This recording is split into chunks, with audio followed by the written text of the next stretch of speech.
Vegan जीवन र शाकाहारी जीवनको लागि नेपाल एकदम सम्भाव्यता भएको ठाउँ हो, एकदम राम्रो ठाउँ हो र हाम्रो यो परम्परागत खानाहरू पनि त्यो खालको छ। मानिस प्राकृतिक रूपले त भेगानै हो। दुध पनि मान्छेले पछि खान सिकेको हो। अरू जनावरलाई बाँधेर पालेर प्रकृति प्रदत्त आहार भनेको फल आहार हो। मान्छे फलाहारी प्राणी हो। त्यसपछि वैकल्पिक रूपले अब जीवनशैली धार्नको लागि जीवनशैली परिवर्तन हुँदै गयो।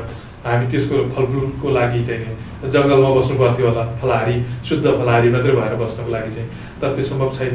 प्रशोधन गरिएर बनाएको खानाहरू हुन्छ, मिठाईहरू हुन्छ, त्यसमा पहेँलो रङ दिनुपर्ने कारण, फलफुलको जस्तै रङ दिनुपर्ने कारण नै त्यही हो। किनभने मान्छेले त्यो पहिला त आँखाले खाने हो, आँखाले हेरेपछि मुख रसाउँछ होइन। आँगनमा चाहिँ पशुपक्षी काट्न सिकायौँ, मन्दिरमा चाहिँ बलि दिन सिकायौँ र हरेक दिन माछा खायो भने आफूलाई के गर्दा फाइदा हुन्छ त्यो मात्र सिकायौँ होइन।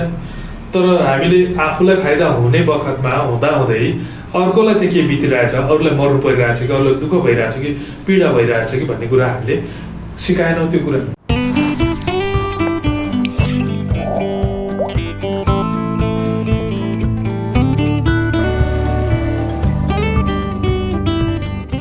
नमस्कार, आज हामी मन्थन छुट्टीमा छौँ। आजको विषयवस्तु अलिक फरक ढङ्गबाट हामीले प्रस्तुत गर्न लागिरहेका छौँ। सानै उमेरदेखि प्राणी हिंसा र मासु नखाइकन पनि मान्छे बाँच्न सकिँदैन र भन्ने एउटा कौतूहलताले सधैँ रहन्थ्यो एउटा युवालाई। जब त्यो युवा 25 वर्षको पुगिसकेपछि उनले एउटा निर्णय गर्छ, म अब भेजिटेरियन बन्छु अथवा शाकाहारी बन्छु। आज यस शाकाहारी र भेगन अथवा शुद्ध विशुद्ध शाकाहारीको विषयमा हामीले सानो चर्चा परिचर्चा गर्नेछौँ। नेपाल शाकाहारी सङ्घका अध्यक्ष श्री कृष्ण गुरुङज्यू र पेसाले ग्राफिक डिजाइनर र जनसेवा श्री पुरस्कारबाट विभूषित आजका एक युवासँग हामी कुराकानी गर्न गइरहेका छौँ। कृष्णजी, यहाँलाई स्वागत छ। नमस्कार। हस्, नमस्कार, धन्यवाद। बडो फुर्ती हुनुहुन्छ होला, किनभनेदेखि यो सात्विक जीवन अथवा यो शुद्ध भेजिटेरियन जिन्दगी, शाकाहारी जिन्दगी हजुर मलाई लाग्छ। हजुर, ठिकै छ। अहिलेसम्म स्वास्थ्य राम्रो छ। मान्छेहरूले मेरो उमेर अनुमान गर्न अलिक गाह्रो पर्छ, मतलब 10 वर्ष कम अनुमान गर्छ मान्छेले। भनेपछि त भेजिटेरियन भइसकेपछि त चार्मिङहरू पनि बडो गजब ल्याउँछ कि? त्यो हुनुपर्ने प्राकृतिक अवस्थामा आउने हो। शाकाहारी बन्दैमा के अरे जादु हुने त होइन, तर जे होस् जुन हुनुपर्ने मान्छेको प्राकृतिक अवस्था हो त्यो भनेको सुन्दर नै हुन्छ, त्यो राम्रो नै हुन्छ। र त्यो प्राकृतिक अवस्थामा फर्किनु भनेको राम्रो हुनु हो, स्वस्थ हुनु हो, निरोगी हुनु हो। अब हामी विषयवस्तुमा जाउँ। सबैभन्दा पहिले अहिंसा परमो धर्म अथवा अहिंसा कसैलाई पनि नहुनु। अहिंसा भनेको प्राणी हत्या मात्रै होइन, मन वचन कर्मले पनि अहिंसावादी बन्नु पर्यो। मैले केही कुरा भने र तपाईँलाई च्यास्स चित्त दुख्यो भने त्यहाँ पनि हिंसा हुन्छ है। यति धेरै ठुलो कठोर व्रत त मानव जीवनले लिन सक्ला? तपाईँहरूले त लिइराख्नु भएको छ। के छ यसको सानो? सकिन्छ। हिंसा तीन कारणले हुन्छ। मानिसबाट हिंसा जुन हुन्छ 3 प्रकारले हुन्छ। एउटा चाहिँ बाध्यतावश होइन, जस्तै चोर आयो, चोरले आफूलाई मार्न लाग्यो, आफूले प्रतिक्रिया गर्दाखेरि त्यति बेला पनि हिंसा हुनसक्छ। र प्रतिहिंसा गर्दाखेरि, आफ्नो प्रतिरक्षा गर्दाखेरि, र त्यो भनेको बाध्यताले हुने हिंसा भयो। अनि अर्को अन्जानवश हुने हिंसा हुन्छ मान्छेबाट। जस्तै हामी हिँड्दैछौँ, कमिलाहरू मर्छन्, गाडी चलाउँदा कहिलेकाहीँ एक्सिडेन्ट हुन्छ, त्यो दुर्घटनामा कुनै अर्को प्राणी वा मान्छे पनि मर्न सक्छ। त्यो अन्जानवश हुने हिंसा हुन्छ। र अर्को भनेको स्वार्थवश हुने हिंसा। त्यो स्वार्थवश हुने, यो 3टा हिंसा मध्येमा स्वार्थवश हुने हिंसालाई हामीले रोक्न सक्छौँ। त्यो स्वार्थ त्यागिदिने बित्तिकै त्यो हाम्रो त्यो हामीबाट हुने जुन पाप कर्म छ, त्यो हिंसा छ, त्यो चाहिँ रोकिन्छ। त्यसलाई हामीले रोक्नुपर्छ। भेजिटेरियन अथवा भिगन भन्नु त आफ्नो आत्मिक रूपमा पनि आफूलाई परिवर्तन गर्नुपर्छ है। आफैलाई परिवर्तन गर्ने हो मुख्यतः पहिलो। र त्यसपछि आफूलाई जुन कुराले फाइदा पुगिरहेको छ त्यो कुरालाई आफ्नो आफन्त, आफ्नो छिमेक, आफ्नो देश, आफ्नो समाज, आफ्नो विश्व, यो सबै प्राणीमा त्यो फैलाउनु त्यो जरुरी लाग्छ। ओके, म तपाईँलाई सिम्पल साधारण भाषामा भनिदिनु होला है यो, किनभनेदेखि भेगान भन्ने त नयाँ सब्जेक्ट हुनसक्छ। भेगान सबैभन्दा पहिले हामी भेजिटेरियन शाकाहारीमा छौँ। भौगोलिक कारण, यहाँको समाज, यहाँको कार्यशैली, विविध कारणले सायद मांसाहार ज्यादा भयो होला। किन उकालो, म हिँड्दिनँ भन्दा पनि 4 घन्टा उकालो हिँड्नुपर्छ पहाडको बाटोमा। र शाकाहार भोजन एउटा किसानको लागिलाई, एउटा काम गर्नेको लागिलाई सम्भव होला, अथवा शाकाहार भनेको के हो, योलाई अलिकति प्रश्न बनाइदिनु। कतिपय साथीहरूको, मेरो अरू विदेशी साथीहरूसँग पनि कुराकानी भइरहन्छ यो विषयमा, र उनीहरूले के भन्छ भने नेपाल जस्तो शाकाहारी मान्छे जीवन जिउनको लागि, शाकाहारी समाज निर्माणको लागि नेपाल जस्तो अरू धेरै कारणले नेपाल सुन्दर छ, र यो कारणले पनि नेपाल जस्तो सुन्दर ठाउँ, नेपाल जस्तो सम्भाव्यता भएको ठाउँ अर्को ठाउँ छैन भनेर भन्छन् उनीहरूले। जस्तै हामीले जुन परम्परागत रूपमा खाइआएको हाम्रो खानाहरू छ, दाल भात तरकारी, त्यो नै एकदम शुद्ध शाकाहारी छ र त्यो हिंसारहित खानेकुरा छ। प्रत्यक्ष हिंसाबाट चाहिँ त्यो मुक्त छ, पापबाट त्यो मुक्त छ, र नेपालको एउटा यो प्राकृतिक देन हो। र यत्रो धेरै वनस्पतिहरू, यत्रो धेरै वानस्पतिक विविधता, जैविक विविधता भएको देश होइन, यो देशमा त्यो कुराहरू एकदमै सानो देशमा 6वटा ऋतु छ, एकदम हो, 6वटा सिजन, सही भन्नुभयो। यस कारणले गर्दाखेरि पनि यो भेगान जीवन र शाकाहारी जीवनको लागि नेपाल एकदम सम्भाव्यता भएको ठाउँ हो, एकदम राम्रो ठाउँ हो। र हाम्रो यो परम्परागत खानाहरू पनि त्यो खालको छ।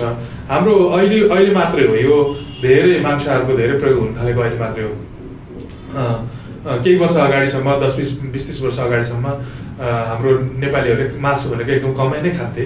कि त चाडबाड आउनु पर्थ्यो, कि चाहिँ भाकल पूजा गर्नु हो, त्यस्तो हुनु पर्थ्यो। महिनामा अथवा 2-3 महिनामा यसरी हुन्थ्यो, तर अहिले दैनिक भइरहेछ। त्यो कारणले गर्दा पनि पहिलेको अनुपातमा अहिले मांसाहार हामीले अहिले धेरै गरिरहेछ, धेरै उपभोग भइरहेछ। त्यो अरू कारणले होइन, केवल अज्ञानताको कारणले गर्दाखेरि हो। हाम्रो शैक्षिक जुन शिक्षा प्रणाली छ त्यो कारणले गर्दाखेरि पनि हो। र जुन अभावमा हुर्केका छौँ हामीहरू नेपालीहरू पहिला, त्यो अब अभावबाट अब स्वभावमा आउने बित्तिकै चाहिँ त्यसको एउटा के भन्छ, त्यो एउटा प्रतिक्रिया, प्रतिफल जस्तो मात्रै हो। तर यो अब केही उचाइमा पुगिसकेपछि यो घट्छ। त्यसै कारणले पनि होला अहिले नेपाली समाजमा पनि युवाहरू धेरै शाकाहारीहरू भइरहेछन्, धेरै भेगानहरू भइरहेछन्। हाम्रो नेपालको चलचित्रको सेलिब्रिटीहरू पनि धेरै भेजिटेरियन छन्, भेगानहरू एकदमै कम छन्। भेगानको नाम लिनु पर्दाखेरि त एकजना अस्मी श्रेष्ठ मात्रै होला जस्तो लाग्छ मलाई चाहिँ।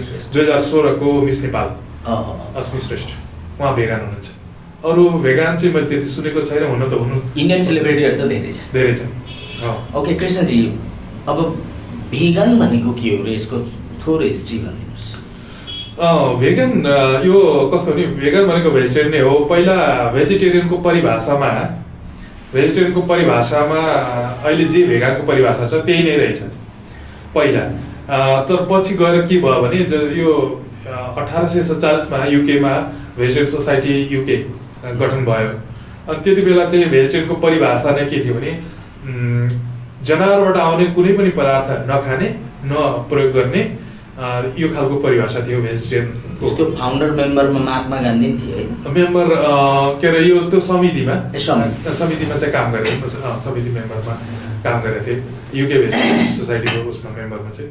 अनि जब त्यो भेजिटेरियनको परिभाषा अरू अन्य देशमा फैलियो, जस्तै त्यो इन्डिया आयो, त्यस्तै अब अरू एसियन कन्ट्रीहरूमा आयो, त्यहाँ चाहिँ अब इन्डियामा चाहिँ आएपछि चाहिँ दुधलाई चाहिँ बहिष्कार गर्न सकेन उनीहरूले। किनभने दुधलाई चाहिँ एउटा धार्मिक आस्थासँग जोडिएको थियो, धार्मिक महत्त्वको चिज भनेर लिइन्थ्यो। र पूजाआजा सबै कुरामा चाहिँ दुधलाई प्रसादको रूपमा पनि लिइन्थ्यो। त्यस कारणले गर्दाखेरि त्यसलाई चाहिँ दुधलाई बहिष्कार गर्न सकेन र इन्डियन सोसाइटीमा चाहिँ यो हाम्रो इन्डियन यो पूर्वीय सोसाइटीमा समाजमा चाहिँ दुध शाकाहारी हो भनेर पर्न गयो, त्यो अलिकति ट्विस्ट भयो त्यो। र त्यसपछि माछा चाहिँ दैनिक समुद्री टापुहरूको देश छ, माछा दैनिक बिहान नि बेलुका नै उपभोग भइरहेछ। त्यो ठाउँमा गएपछि चाहिँ होइन माछा चाहिँ शाकाहारी भयो, अरू ठुलो प्राणी पो मार्न हुँदैन त, माछामा चेतना कम छ, त्यस कारण माछा चाहिँ शाकाहारी भित्रै पर्छ भनेर त्यसरी त्यो पनि गरियो। अर्को कुरा चाहिँ अन्डा चाहिँ यो जो चाहिँ स्वास्थ्यको कारणले अथवा प्रत्यक्ष काटेको चाहिँ मन नपराउने, हेरेको मारेको मन नपर्ने, तर चाहिँ मान्छेको न्युट्रिसनको लागि शरीरको स्वास्थ्यको लागि चाहिँ एनिमल प्रडक्ट चाहिँ खानुपर्छ भन्ने मान्छेहरूले चाहिँ नि त्यो अन्डा चाहिँ शाकाहारी हो भनेर भनिदिए। त्यो कारणले गर्दाखेरि शाकाहारीको परिभाषा बदलिँदै बटारिँदै गयो। अनि त्यसले गर्दाखेरि एउटा अर्को परिभाषाको आवश्यकता पर्यो र त्यो कारणले गर्दाखेरि सन् 1944मा चाहिँ डाक्टर वाटसन भन्नेले चाहिँ एउटा भेगान भन्ने शब्द निकाले। त्यो भेगान भन्ने शब्द चाहिँ भेजिटेरियनको अगाडिको 3 अक्षर VEG र पछाडिको 2 अक्षर AN गरेर भेगान प्रोनाउन्सिएसनको लागि पनि त्यो सजिलो भयो। भेजिटेरियन भनेर लामो भनिरहनु पर्थ्यो भने भेगनको शाब्दिक ठ्याक्क अर्थ चाहिँ छैन त्यसमा। शाब्दिक अर्थ त्यही हुन गयो, पहिला जुन शाकाहारीले बोकेको अर्थ थियो त्यही नै हुन गयो। त्यो भनेको के हो भन्दाखेरि जनावरबाट जीव जन्तुबाट आउने कुनै पनि पदार्थ प्रयोग नगर्ने, खाँदा पनि नखाने, प्रयोग पनि नगर्ने भन्ने। त्यो किन हुन गयो भन्दाखेरि यदि हामीले जनावरबाट अर्को प्राणीबाट केही कुरा पनि एक्सपेक्ट गरिन्छ, आश गरिन्छ वा लिइन्छ भने चाहिँ कुनै न कुनै रूपले प्रत्यक्ष मारे पनि नमारे पनि कुनै न कुनै रूपले ऊ माथि चाहिँ पीडा हुन्छ, शोषण हुन्छ, यातना हुन्छ, उसलाई दुःख हुन्छ भन्ने कुरा चाहिँ त्यो मान्यतामा आधारित छ। यो कुरा सबै जनावरहरूलाई उसको अधिकारसँग रहन दियो, सबै प्रकृति प्रदत्त रह्यो भनेदेखि त संसार चलाउन सम्भव होला त। यो प्रकृति भन्दा बाहिर गएर त संसार चलिरहेछ भने प्रकृतिले प्रतिपादित गरेको जुन नियमहरू छ, प्रकृतिले दिएको, हामी कमब्याक नेचर हुन सक्छौँ एकदम सक्छौँ। टेक्नोलोजी त धेरै माथि, अब त स्पेसमा ह्याङ्गिङ गरेर सहर बसाउँछु भन्न पाइन्छ। र टेक्नोलोजीले यस्तो हो, हामीले मान्छेले जे इच्छा गर्यो त्यो पुग्ने हो। यदि मान्छेले इच्छा गर्यो भने त्यो असम्भव छैन। र त्यो मान्छेको इच्छामा प्रविधिले चाहिँ अझै सहयोग पुर्याउँछ, थप्छ। जस्तै कि भनौँ न, हामीले पहिला गोरु जोत्थ्यौँ होइन, अझै पनि जोतिरहेछौँ हामीहरू। र गोरुलाई दुःख दिनु हो भन्ने मान्यता हामीले लियौँ भने अहिले त प्रविधि आइसकेको छ। पहिला त्यो असम्भव थियो होला, तर अहिले त ट्र्याक्टर आइसकेको छ। ट्र्याक्टरलाई प्रयोग गरेर गोरुलाई हामीले उसको जुन पीडा हुन्छ, त्यो दुःख हुन्छ, त्यसबाट मुक्ति त हामीले दिन सक्छौँ। भने प्रविधिले झन् सहयोग गर्छ मान्छेलाई। यो भेगन जीवन जिउनको लागि, भेगन लाइफ जिउनको लागि चाहिँ एकदम सहयोग गर्छ। अनि मानिस जिन्दगी अथवा यो सारा संसार चल्नको लागि एक अर्कामा परिपूरक हुन पर्यो। मान्छेले मान्छेको काम गर्नु पर्यो, गोरुले गोरु काम गर्नु पर्यो, अर्को कुकुरले कुकुरको काम गर्नु पर्यो, अर्कोले अर्को काम गर्नु पर्यो। यदि होइन आफूमा महिमता स्वतन्त्रता रहने भनेदेखि त यो संसार राम्रो होला कि नराम्रो होला, चल्ला या नचल्ला, मलाई त्यो लाग्छ। खै ठिकै छ। अब हाम्रो निकै बहस लामो हुनसक्छ यो भित्र गइसकेपछि। डाइटको बारेमा भन्नुहोस्। भेगन डाइट यो विश्वास के छ भन्दाखेरि यो 4 प्रकारको खानाहरूलाई हामीले मिसाएर हाम्रो दैनिक उपभोग्य खानाको रूपमा चाहिँ दैनिक उपभोग गर्न सकियो भने त्यो सन्तुलित भोजन चाहिँ प्लान्ट बेस्ड डायटबाट नै हामी पाउन सक्छौँ भनेर एउटा विश्वास छ। त्यो भनेको 4 प्रकारको खानाहरू भनेको एउटा सागपात, अर्को फलफुल, गेडागुडी र अन्न। जुन हामीले हाम्रो दैनिक दाल भात तरकारी खान्छौँ त्यसमा लगभग ती सबै कुराहरू आउँछन्। यसमा एउटा फलफुललाई चाहिँ हामीले नेपाली समाजमा उपभोग त्यति गर्ने चलन छैन। जब बिरामी हुन्छ हस्पिटल जान्छ त्यसपछि मात्रै फलफुल खाने चलन छ, त्यो चाहिँ गलत हो। त्यसमा हामीले हाम्रो दाल भात तरकारी एजिटेड त्यो ठिक छ, नेपाली समाजमा त्यो चलिरहेको त्यो ठिक छ। र सधैँ एउटै चिज पनि गर्ने होइन, त्यो शरीरलाई हामीलाई धेरै भेराइटी चाहिँ चाहिँदो रहेछ। त्यो चाहिँ नि रङ्गी बिरङ्गी फलफुलहरू भयो, अन्न गेडागुडीहरू भयो, त्यसपछि सागपातहरू भयो, यिनीहरू सबै मिसाएर खायो भने लगभग हामीलाई पुग्छ। र त्यसमा एउटा कुरा चाहिँ हाम्रो अहिलेको जीवनशैली अनुसार नपुग्ने भनेको भिटामिन B12 भन्ने हो। त्यो B12 चाहिँ यो हाम्रो प्राकृतिक जीवन शैलीमा हामीहरू थियौँ। परम्परागत रूपमा हामी खेती गर्थ्यौँ, खेतबारीमा काम गर्थ्यौँ, आएर सामान्य पानीले हात धुन्थ्यौँ र हामी खान्थ्यौँ, खाना खान्थ्यौँ, त्यही हातले खाना खान्थ्यौँ। त्यो गर्दाखेरि केही जोखिमहरू थियो, जस्तै परजीवीहरूको भित्री आक्रमणबाटलाई हामी जोखिममा चाहिँ हामी थियौँ। तर पनि त्यसबाट अर्को कुरा के थियो भने भिटामिन B12 चाहिँ एउटा ब्याक्टेरियाले बनाउने रहेछ, जुन हाम्रो आन्द्रामा हुन्छ त्यो ब्याक्टेरियाले बनाउने रहेछ। त्यो आन्द्रामा त्यो ब्याक्टेरियाहरू कहाँबाट आउने रहेछ भन्दाखेरि माटोको माथिल्लो तह माथिल्लो लेयरबाट चाहिँ आउँदो रहेछ। त्यो भनेको हामीले खेतीपाती गर्दाखेरि, हामीले वनस्पतिहरूसँग काम गर्दाखेरि, फलफुल रुखबाट टप्प टिपेर खाँदाखेरि त्यो ब्याक्टेरियाहरू हाम्रो पेटमा जान पाउने रहेछ। तर अब हामीले त्यो बाटो बन्द गरिदियौँ। हामी प्रतिदिन हामी साबुनले हात धोएर सब्जी पनि 18 चोटि धोएर चम्चाले, किनभनेदेखि होइन अहिलेको बाध्यता हो यो, र विभिन्न रसायन छ र नधोइले खानै सकिँदैन। जस्तो हामीले गाउँमा मुला फुत्त उफुलेर खडाप खडाप खान्थ्यौँ। त्यसले गर्दाखेरि हाम्रो ब्याक्टेरियाले फुल हुन्थ्यो हाम्रो आन्द्रा, हाम्रो पेट, र त्यसले त्यहाँ नै अनि त्यो ब्याक्टेरिया भिटामिन B12 चाहिँ तयार हुन्थ्यो। र त्यसले गर्दाखेरि हाम्रो शरीरलाई त्यो नभई नहुने चिज, फेरि एकदम थोरै चाहिने नभई नहुने चिज, त्यसले चाहिँ हाम्रो नसाहरूलाई सबल बनाउने, हाम्रो मेमोरी पावरलाई सबल बनाउने कामहरू गर्ने रहेछ। र त्यो भिटामिन B12 मात्रै अलिकति कम हुन्छ। त्यसलाई हामीले यो अहिले दहीबाट B12 पाइन्छ नि, दुधैबाट नै पाइने चाहिँ होइन, दहीबाट हो, दहीबाट चाहिँ हो, दुधैबाट चाहिँ होइन। दहीबाट चाहिँ त्यो ब्याक्टेरियाहरू मिश्रित होइन, ब्याक्टेरियाहरू मिश्रित भएर जुन फर्मेसन भएको हुन्छ दही होइन। त्यस्तै हाम्रो गुन्द्रुकमा नि पाउँछ भन्ने छ होइन।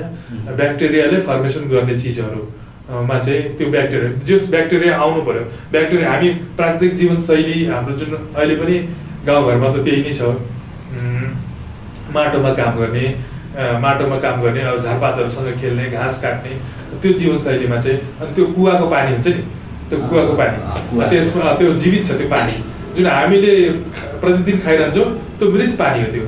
त्यसमा जीवाणुहरू हुँदैन, रोगका जीवाणु पनि हुन्न, यतापट्टि हामीलाई चाहिने जीवाणु पनि हुँदैन हो।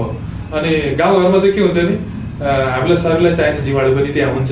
कुवाको पानी हामी त कहिले त त्यो मुख नै त्यहाँ लगाएर पनि खान्थ्यौँ हामी बच्चाको बेलामा। र त अहिले पनि केही मान्छेहरू त्यसको हात यसरी थापेर होइन, पानी धारामा पानी हात थापेर पनि खाने, हातले अन्जुलीले भरेर पनि खाने चलन छ। त्यो गर्दाखेरि त्यहाँबाट पनि हाम्रो ब्याक्टेरियाहरू त्यो भिटामिन B12 को त्यहाँबाट नि हामीले सप्लिमेन्ट पाउन सक्थ्यौँ। तर अहिले चाहिँ अब ल्याबमा सामान्य रूपले बनाउन सकिने यो भिटामिन B12 लाई अहिले चक्कीको रूपमा अथवा त्यसै पनि आएको छ। यदि हामीलाई त्यस्तो कमी भइहाल्यो भने त्यो मांसाहारले पनि हुन्छ, फेरि त्यो कमी चाहिँ त्यो भिटामिन B12 को कमी मांसाहारले पनि हुन्छ, किनभने त्यो उसको आन्द्रामा नै त्यो छैन भने, अथवा लिभर कमजोर छ भने होइन, त्यो कमी हुनसक्छ। लिभरमा नै त्यो स्टोर गर्छ हाम्रो शरीरले। र एकछिन बोल्दा बोल्दै भयो पनि यो हामीले काजु बदाम र भटमासबाट जुन के अरे दुध बनाउँछौँ, दुधबाट हामी दही बनाउँछौँ, भिगन दही, त्यहाँ चाहिँ पाउँदैन? त्यहाँ नि पाउँछ, त्यो B12 पाउँछ। B12 भनेको त्यही ब्याक्टेरियाहरू पाउँछ, ब्याक्टेरिया पाइन्छ। ल्याब टेस्ट छ त्यसको? ल्याब टेस्ट अहिलेसम्म त गरिएको त छैन होला होइन, छैन।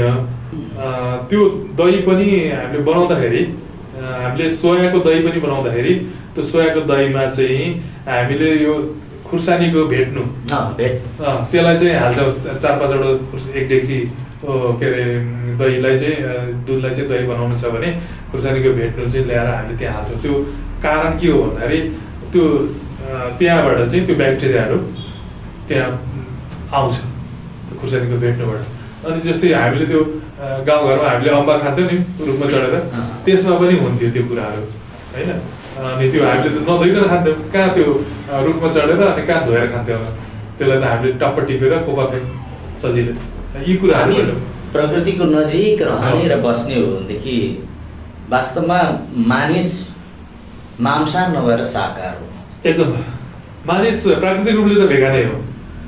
दुध पनि मान्छेले पछि खान सिकेको हो, अरू जनावरलाई बाँधेर पालेर अनि त्यसलाई अनिकाल्य सबै बाध्यताहरू, परिस्थितिहरू अनि विकल्पहरू खोज्ने क्रममा त्यसरी नै सिकेको हो। मांसाहार पनि दुधाहार पनि त्यसरी नै सिकेको मान्छेले। र हाम्रा यो अहिलेको डाक्टर साहबहरू, मेडिकल डक्टरहरू कमजोर भयो भने दुध खानुहोस्, अन्डा खानुहोस्, मासु खानुहोस्, माछा खानुहोस् भनेर रिफर गरिदिन्छ। त्यो त गलतै हो। त्यो एकदम सबैभन्दा पढे लेखेका मान्छे जो चाहिँ जिन्दगी बचाउने मान्छेले नै त्यस्तो रिफर गरिदिइसकेपछि सबभन्दा मांसाहारतर्फ चाहिँ समाजलाई डोर्याउनेमा चाहिँ यो फिजिसियन डक्टरहरूकै एउटा ठुलै देन छ। तर अहिले यो परिवर्तन हुँदैछ। डाक्टर निल बर्नार्ड भन्ने एउटा PCRM भन्ने एउटा संस्था छ अमेरिकामा, PCRM, त्यसको अध्यक्ष हुनुहुन्छ निल बर्नार्ड। उनीहरूले यो कुराहरू बोल्न थालिसकेका छ, यो कुराहरू अध्ययनका सहित। अब हामी त एउटा साधारण अभियन्ता, हामी त सुनेको कुराहरू र पढेको कुराहरूमा विश्वासले भन्ने हो। तर उनीहरूले चाहिँ रिसर्च गरेर त्यसको डाटाको आधारमा चाहिँ उनीहरू भनिरहेछन् यो कुराहरू मान्छेको स्वास्थ्यको लागि हानिकारक छ। यो क्यान्सरकै यो अहिले जुन यो क्यान्सर त वास्तवमा त रोग होइन नि, यो त शारीरिक कमजोरी हो। त्यो कमजोरीहरू कहाँबाट जन्मिन्छन् भने आहार व्यवहारबाट नै जन्मिन्छन् मान्छेको। र निल बर्नार्डले यो कुराहरू बोल्न थालिसकेका छन्। र मेरो विश्लेषण त अझ के हो भने मान्छे त फलाहारी प्राणी हो। मान्छे त यो अन्नहारी र शाकाहारी पनि यो वैकल्पिक नै हो मान्छेको अझै यो खानाहरू। मान्छे त फलाहारी नै हो। किन भन्दाखेरि मान्छेले खान सक्ने, निहत्था खान सक्ने के बिना हतियार, बिना भाँडाकुँडा, बिना प्रशोधन मान्छेले खान सक्ने भनेको जुन रूपमा मान्छे आमाको गर्भबाट जन्मेको छ त्यही रूपमा नै मान्छेले खान सक्ने भनेको चाहिँ फलफुल नै हो। स्याउ, सुन्तला, आँप, केरा होइन, यी कुराहरू मान्छेले हतियार चाहिँदैन। न आगो चाहिन्छ, न पानी चाहिन्छ, न नुन चाहिन्छ, न मसला चाहिन्छ, न भाँडाकुँडा चाहिन्छ, न कुनै हतियार चाहिन्छ होइन। हामीले रुखबाट टिप्ने, रुखमा चढ्ने क्षमता हाम्रो प्रकृतिले दिएको छ होइन। जुन कुरा गाईलाई दिएको छैन, जुन कुरा अरू प्राणीहरू सबै प्राणीहरूलाई दिएको छैन, फलाहारी प्राणीलाई रुखमा चढ्ने क्षमता दिएको छ प्राकृतिक बनावटले। र प्रकृतिले त्यो कुरा दिएको छ। र जब फल पाक्छ तब चाहिँ हाम्रो आँखाले त्यसलाई आँखा चाहिँ हाम्रो त्यो फलको रङप्रति आकर्षित हुन्छ। अनि त्यसपछि हाम्रो नाक चाहिँ नाकको सुन्ने शक्ति त्यो फलको बास्नाप्रति आकर्षित हुन्छ र त्यसलाई टिपेर खाँदा जिब्रोले त्यसलाई चिन्छ होइन, सजिलै चिन्छ, मिठो मान्छ। र त्यो हाम्रो शरीरमा गइसकेपछि 5 मिनटभित्रमा 10 मिनटभित्रमा त्यसको त्यो इनर्जी, त्यसको जुन तत्त्व छ हामीलाई शक्ति दिने तत्त्व, त्यो हाम्रो रगतमा गइसक्छ। र त्यो हामीले फल त हामीले कोपर्दै थकाइ लागेको अवस्थामा फलफुल त हामीले टोक्दै हाम्रो आधा थकाइ चाहिँ मरिसकेको अनुभव पनि हामीले गर्न सक्छौँ। कतिपय फलफुलहरू त्यस्ता पनि छन्। भनेपछि फलाहार चाहिँ दिव्य भोजन हो, मान्छेको प्राकृतिक भोजन हो, निष्पाप भोजन हो, पाप रहित भोजन हो के। जस्तै हामीले भात खाँदा पनि कतिपय त्यो धानको बिउहरू नष्ट हुन्छ, कति बिउ नष्ट हुन्छ। दाल खाँदाखेरि मासको बिउ, भटमासको चाहिँ बिउ नष्ट हुन्छ।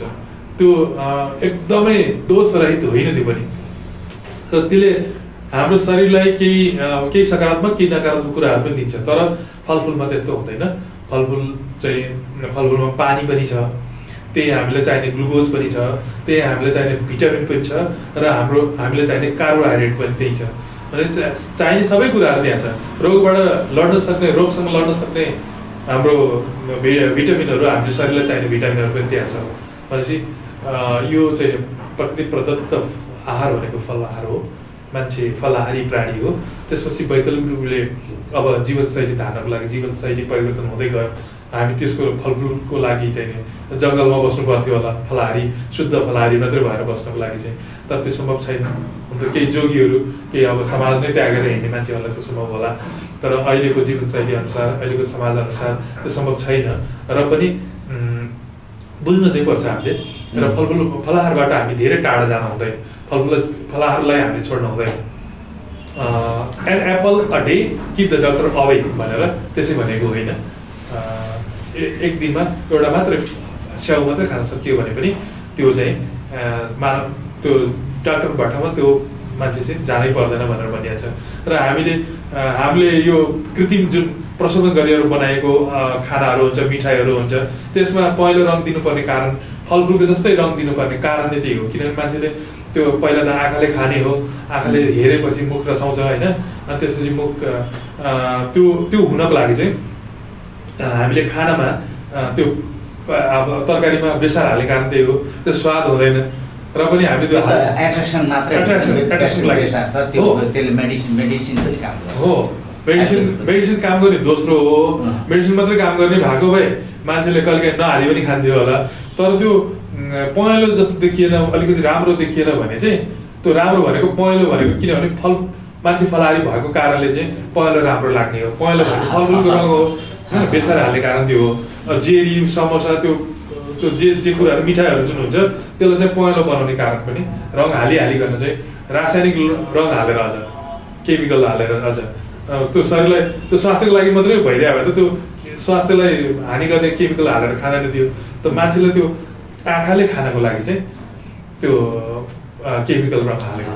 अब हाम्रो समाजमा रहेका विभिन्न धार्मिक आस्थाहरू छन् होइन, जस्तो तपाईँ पनि गुरुङ म पनि गुरुङ भएको हाम्रै कन्टेस्टमा हेर्ने भनेदेखि अब हामी प्रकृति पूजक हौँ। हाम्रा बोनहरूले त्यो जुन पछिल्लो जुन झाँक्रीहरू छन्, जुन पुरोहितहरू छन्, उनीहरूलाई नै पनि हत्या हिंसाको चाहिँ यसो गर उसो गर भनेर भनिरहेछ। एकदम मैले बुझाउन मात्रै खोजिरहेको छु। नेपालको यस्तो आस्थाको विपरीत गएर अब दसैँ आउँछ, तिहार आउँछ, बलि हुन्छ होइन, कसैले पञ्चबली भन्छन्, कसैले घर घरमा भाकल गरे आउँछ, मनोकामनाको नाममा भाकल गरे आउँछ, बुढासुब्बाको नाममा भाकल गरे आउँछ, अनि त्यो भालेलाई लगेर काटिन्छ, खाइन्छ। यस्ता विविध पक्षहरू छन्। यो ठ्याक्कै आस्थाको अब भेजिटेरियन ठिक छ, भेगानको नै यो भेगानकै जीवनशैली अप्नाउँदाखेरि ठ्याक्कै आफ्नो संस्कृतिदेखि पर रहे जस्तो, ठ्याक्कै म त को हो भयो जस्तो त्यो धेरै गुनासोहरू, मतलब त्यो परिस्थितिहरू, त्यो समस्याहरू छन्। यसलाई कसरी मिलाएर जान सकिन्छ?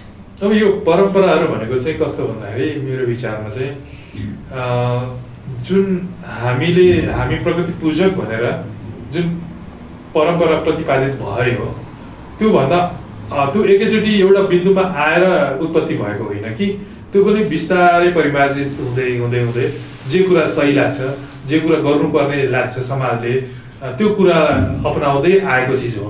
जस्तै भनौँ न, उदाहरणको लागि हिन्दूहरू गाई पूजक छन्, गाईको पिसाब पनि पवित्र मानेर खान्छन्, पिउँछन्। त्यस्तै किन भन्दाखेरि गाई व्यवसाय, अब गोपाल वंशी हो हिन्दूहरू भनेको, गोपाल वंशी, गोपाल भनेको गाई पालक भनेको एउटा किसान हो। किसानको चाहिँ नि एउटा अभियान, एउटा त्यो व्यवसाय गर्ने, एउटा किसानसँग हजारौँ लाखौँ गाई हुने होइन, त्यस्तो खालको किसानहरू पनि। कृष्ण, भगवान् कृष्ण भनेर भनिन्छ होइन, उहाँ पनि गाई पूजक हो होइन। उहाँले पनि गाई पालनबाट चाहिँ अब गाई पालन नै एउटा जीवनशैली थियो कि उहाँहरूको त्यो जमानामा। र अब त्यसरी चाहिँ नि गाई पवित्र मानियो। त्यस्तै मुस्लिमहरूले चाहिँ ऊँटको पिसाब पिउँछ। किन भन्दाखेरि उनीहरू चाहिँ नि मरुभूमिमा बस्ने र धेरै लामो यात्रा चाहिँ ऊँट मार्फत गर्ने। अनि त्यो लामो यात्रामा खानाहरू त बोकेर जान्थे, खानाहरू हल्का खानाहरू बोकेर जान्थे। अब पानी त्यो सधैँ त्यो महिनौको लागि पुग्ने पानीहरू उनीहरूसँग हुँदैन थियो। अब मरुभूमिको यात्रा त्यति बेला कम्पास पनि दिएन, नक्सा पनि दिएन होला। अनि कुन बाटो जाँदैछु, कति बेला पुगिन्छ भन्ने पनि थाहा थिएन होला। अनि तर यात्रा गर्थ्यो उनीहरू अरब क्षेत्रबाट चाहिँ युरोपसम्म उनीहरू मरुभूमिमा यात्रा गर्थे। त्यति बेला चाहिँ उनीहरूको पिसाब, ऊँटको पिसाब चाहिँ पवित्र पनि भयो, जीवन धान्ने पनि भयो होइन। त्यो पानीको मात्रा चाहिँ जस्तै मरुभूमिमा गएर पानी सकियो, पानी छैन भने पिसाब खानु पर्यो। मानिसको शरीरको तरल पदार्थको परिपूर्तिको लागि, शरीरलाई नहुने तरल पदार्थ पानीको मात्राको परिपूर्तिको लागि चाहिँ पिसाब खानु पर्यो भन्दाखेरि यो सबै कुराहरू हाम्रो जीवनशैली, आवश्यकता, परिस्थिति, हाम्रो वातावरण, हाम्रो जीवनयापन, यी कुराहरूले विकसित हुँदै गएका हुन् कि। त्यस कारणले हामीले त्यही बिन्दुलाई मात्र सम्झेर त्यही अडिरहनु पर्छ भन्ने छैन। प्रकृति पूजक हो, बलि पनि गर्थ्यो होइन, काटमार गर्थ्यो, त्यहाँ अडिरहनु पर्ने छैन। पुर्खाहरूले त्यहाँसम्म ल्याए, जग हाले, घर बनाए, हामीले त्यसमा इँटा थप्नुपर्छ, छाना थप्नुपर्छ, त्यो चाहिँ हाम्रो मान्यता हुनुपर्छ। भनेको मतलब जे छ त्यो पुर्खाहरूलाई धन्यवाद दिँदै त्यसलाई चाहिँ हामीले परिमार्जन गर्नुपर्छ। हाम्रो अहिलेको परिस्थिति अनुसार हामीले परिमार्जन गरेर जानुपर्छ।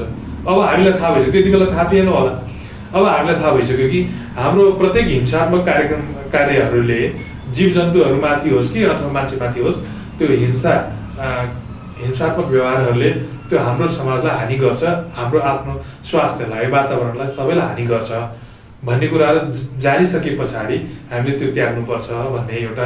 तर त्यो त्याग्नु भनेको मतलब त्यसलाई के अरे बाइकट नै गर्नु, त्यसलाई चाहिँ नै पुरै निरुत्साहित गर्नु, त्यसलाई पुरै हटाउनु होइन, सक्नेसम्म परिवर्तन गर्ने, सकारात्मक परिवर्तन गर्ने, नराम्रो छोडेर राम्रो थप्दै जाने, त्यो हो। कृष्णजी, तपाईँहरूको यो नेपाल सहकारी सङ्गठन अहिले के गर्दैछ, कस्तो छ, यहाँको संस्थाको बारेमा हामीलाई केही जानकारी दिनुहोस्। नेपाल सहकारी सङ्घ जसको म अहिले अध्यक्ष छु, 2064 सालमा दर्ता भएर विद्यार्थीहरूले नै दर्ता गरेको हामीहरू सबै। म अलिक पछाडि जोडिएको, तर विद्यार्थीहरूले त्यो गरेको 20 रुपियाँ उठाएर 600 रुपियाँ उठाएर यस्तै गरेर चलाएको। यसको उद्देश्य नै के थियो भने समाजमा शाकाहारी, आफू शाकाहारी त भइयो, साथीहरू शाकाहारी भए, अनि आफू शाकाहारी मात्रै भएर हुँदैन, आफ्नो छरछिमेकलाई पनि शाकाहारी बनाउनुपर्छ। यसले चाहिँ मान्छेको स्वास्थ्य, वातावरण र प्राणीको हितको लागि काम गर्छ, राम्रो हुन्छ भनेर अनि सचेतनामूलक कार्यक्रम गर्नको लागि, कार्य गर्नको लागि सङ्गठित हुने बाहनाको बिन्दुको रूपमा एउटा संस्था दर्ता भयो र त्यसलाई चाहिँ पछि गएर म त्यो समितिमा बसेँ, त्यसपछि उपाध्यक्ष भएँ, त्यसपछि अहिले चाहिँ अध्यक्ष छु। र यसले कार्यक्रमहरू यो राष्ट्रिय अन्तर्राष्ट्रिय सम्मेलनहरू गर्छ, सभा सम्मेलनहरू गर्छ, साप्ताहिक मासिक कार्यक्रमहरू हुन्छ थुप्रै। हामीले मन्दिरहरूमा गएर मन्दिर सफाइ गर्ने र त्यहाँ शाकाहारीको बलि नगरौँ भन्ने खालको सन्देशमूलक सचेतना कार्यक्रमहरू पनि गऱ्यौँ। अहिले चाहिँ तत्कालको लागि त्यो स्थगित छ यो पेन्डामिकको कारणले। डिनर विथ सेलिब्रिटी भन्ने कार्यक्रम पनि छ हाम्रो, जस्तै शाकाहारी तर एकदम प्रख्यात छ मान्छे, प्रख्यात छ, जस्तै हाम्रो चलचित्रकर्मीहरू, कलाकारहरू अथवा कुनै पुरस्कार विजेताहरू, अनि यस्तो व्यक्तित्वहरूलाई चाहिँ हामीले बोलाएर एउटा शाकाहारी रेस्टुरेन्टमा, शाकाहारी होटल वा रेस्टुरेन्टमा चाहिँ शाकाहारी ठाउँमा जमघट भएर अनि डिनर खाने र उहाँको कुरा सुन्ने, आफ्नो कुराहरू बताउने अनि इन्टरेक्सन गर्ने, यस्तो कार्यक्रमहरू पनि छ। यो कार्यक्रमले पनि प्रचार प्रसार गर्ने यो शाकाहारी जीवनशैली, शाकाहारी एउटा भावनालाई चाहिँ, सद्भावनालाई चाहिँ समाजमा फैलाउने सचेतनात्मक कार्यक्रम